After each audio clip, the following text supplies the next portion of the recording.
Feedback loops are blessings because it creates more capacity for creativity. If you have a self-imposed schedule, see what you can do to shorten that feedback loop. Kobe did that in basketball. He shortened the feedback loop. When he was training, where most of the NBA players, they were practicing 2 times a day, he was practicing 4 times a day, short feedback. He said by the time many of the people caught on to what he was doing, he was so far down the road, they couldn't even catch up. Even if they emulated the same thing he did, they couldn't catch up. Shortening the feedback loop. If you don't do a podcast or anything creative, you just have a normal job. What are the areas that I can shorten the feedback loop and gain some incremental experience? You're just finding different areas that you can actually gain some more expertise and some experience and some reps and makes you more valuable. Welcome to another edition of The Sales Life. I'm your host, Marsh, Buice. And the sales life is just not for those in the sales profession. It's for those who are building the life skills of selling, because we're all selling our way to, through, and from something in life. So I'll take the 23 years that I have in the sales profession and I'll help you develop those skills so that way you can apply these to every area of your life, because everything that you've gotten in life is due to your ability to sell. And everything that you have not gotten in life is due to your lack of ability to sell. But we're going to help you with that. Today's episode, man, we're going to talk about shortening the feedback loop. And if you want to rapidly elevate your game, then you must shorten your feedback loops. So we'll talk about a few different ways. If you work in a fast-paced industry like sales, and it seems like you have no rest, man, like you're back to zero all at once, that's a good thing. And I'm going to show you why it's good to embrace those shorter feedback loops. The other thing also, if you have a schedule, say for instance, if you have a creative podcast, a blog, whatever it is, see what you can do to actually shorten those feedback loops. And lastly, even if you have just a normal job, Marsh, I don't have a podcast, I don't have anything creative, but I am interested in getting out of this sick and tired of being sick and tired job. I'm ready for something different. Well, I'm gonna help you with that too, and how to shorten your feedback loops without telling anybody. And all of a sudden, dude, your whole career is going to explode. So stay tuned. I have fallen in love with a lot of my episodes. And from a creator's point of view, it can get kind of depressing, man, when you pour your everything into an episode and you publish it. The day you publish it is like bliss. You're like, yes. But as the day wears on, it's kind of like knowing on a Sunday you got to work on Monday. And then the realization kicks in that you got another episode that's 6 days away. And you're like, oh crap, what am I going to write about? You can fall in love with your work, but don't fall in love with the one episode. If it's a blog you write, same thing. If it's a video that you create, it's the same thing. You're on to the next thing. It keeps you growing. It keeps you creative.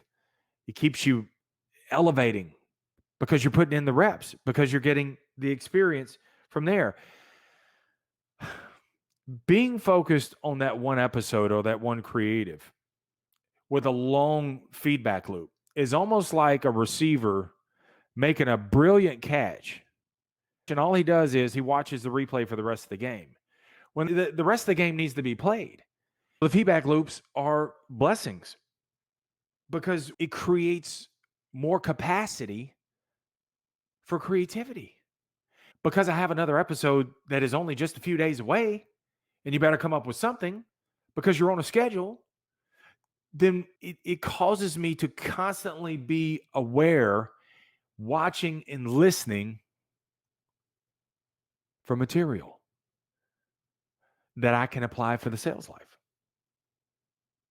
So let's take sales, for example. The feedback loop for a real estate agent is a lot different than the feedback loop for a car salesman. Totally different. They're both in sales, but it's totally different. It may take a customer 60 days to decide whether or not they're going to buy the house. But in car sales, it may take a customer 60 minutes to decide on buying the car.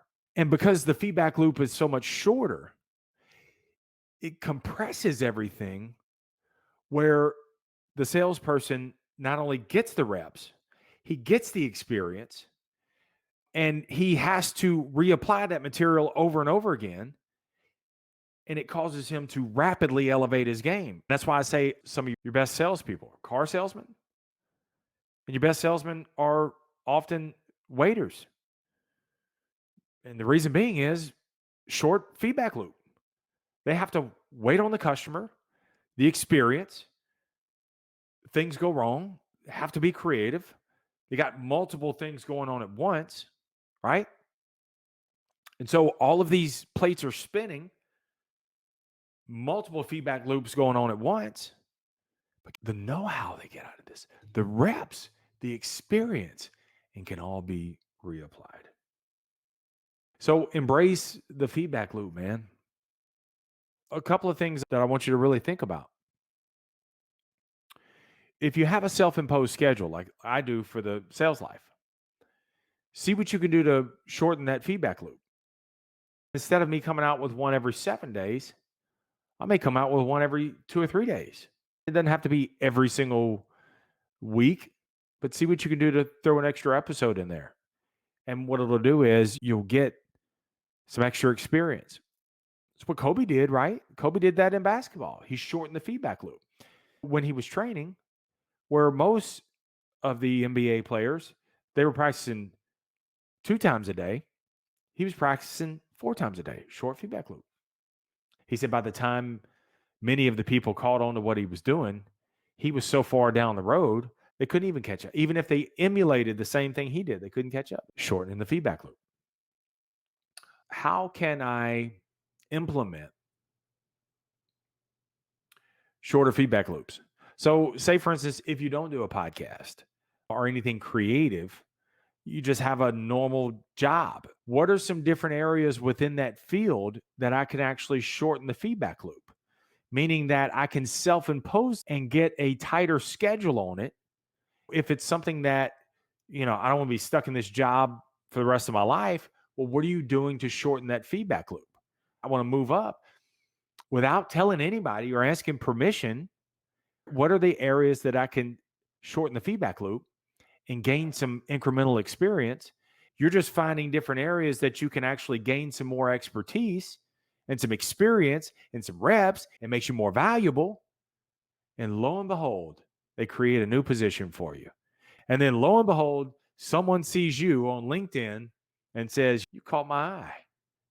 I want to offer you something." And it totally blows out of the water the traditional path that everybody else was following that you thought you had to follow. That ain't the case no more.